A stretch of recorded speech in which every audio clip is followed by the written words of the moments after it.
If you've set foot in a grocery store or restaurant in the past couple of years, you've noticed something. Food is expensive. It seems breakfast, lunch, and dinner items are all more expensive now, and even desserts haven't escaped this culinary inflation. Now more than ever, high-value food items are in high regard in my household, and when we're talking about desserts, one of them is rice pudding.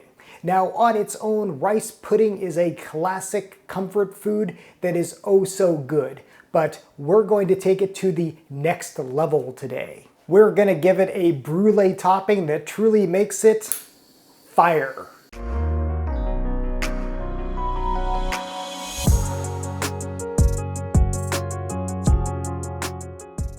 Hello and welcome to I Want to Cook. My name is Chef Matt, and yes, today we are making a rice pudding, but a very, very good one, a rice pudding brulee.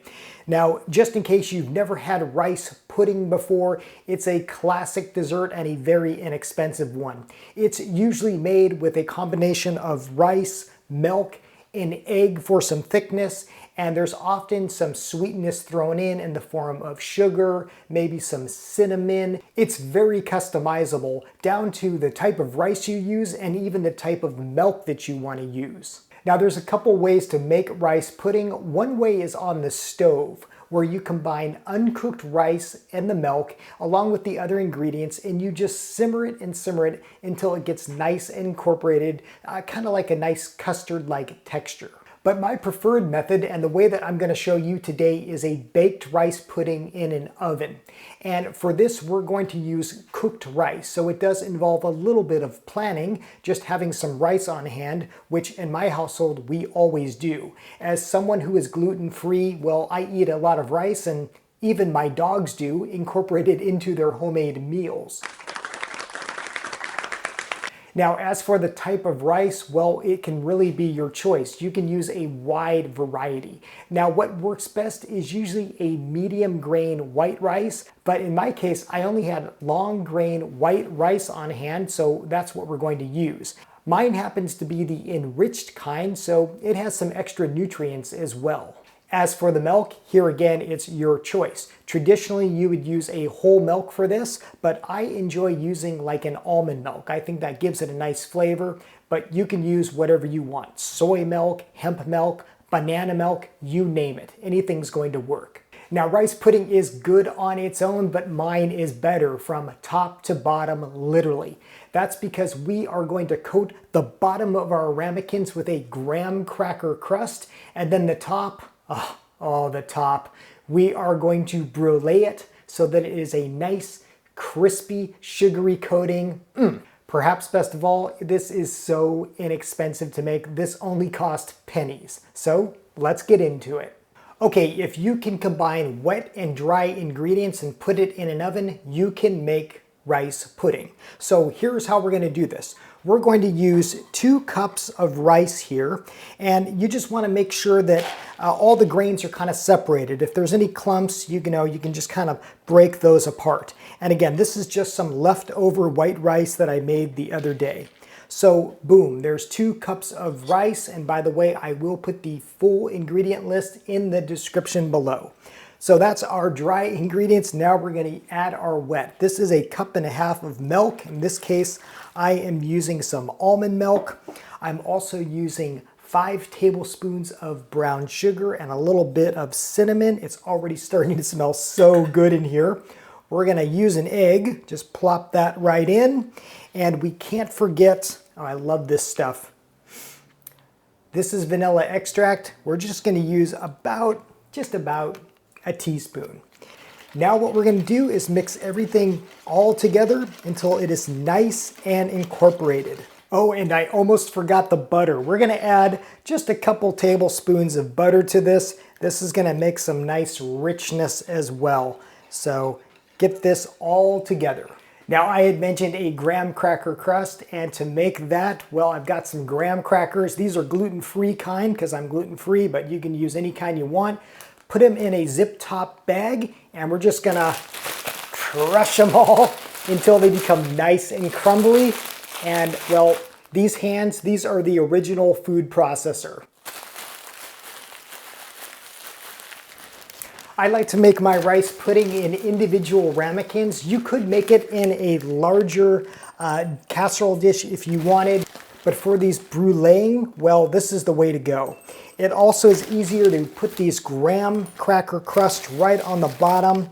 Just kind of layer it right in there so you get a nice coating.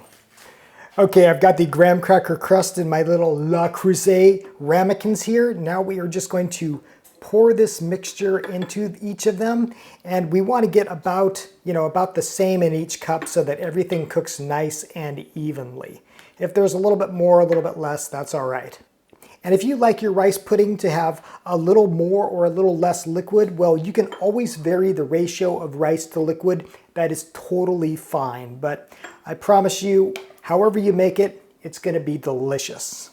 I've got my oven preheated to 325 degrees, and the beauty of this is that you don't even need a big oven. You can do this in a toaster oven.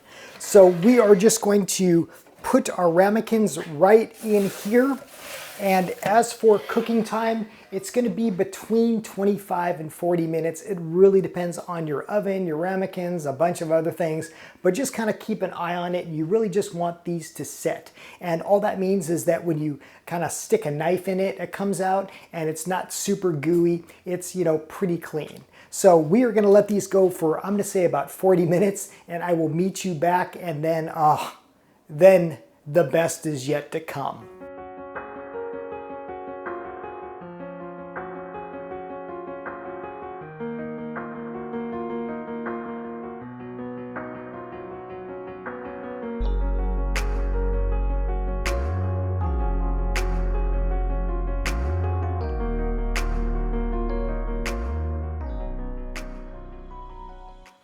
Okay, our baked rice pudding is out of the oven, and again, these would be fantastic as is. You could even put a graham cracker topping on top, but we are gonna bring these to the next level because we are gonna make these creme brulee style with a torched top. So what we're doing here is just like as if we were making creme brulee, we are gonna sprinkle some white sugar right on top of these. You don't need a whole lot, just you want to make sure it's mostly covered.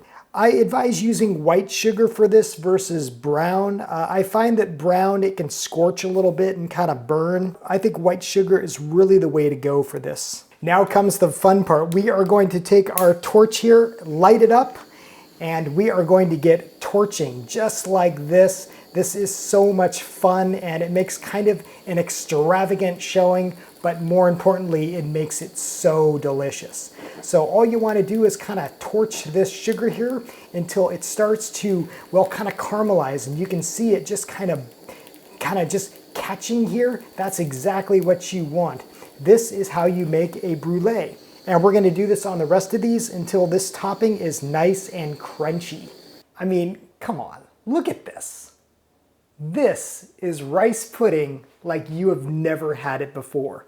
So we are just going to break this up. You hear that crunching? That's exactly what you want. That is those sugar topping just kind of crunched up. Oh, look at this. It is just steaming.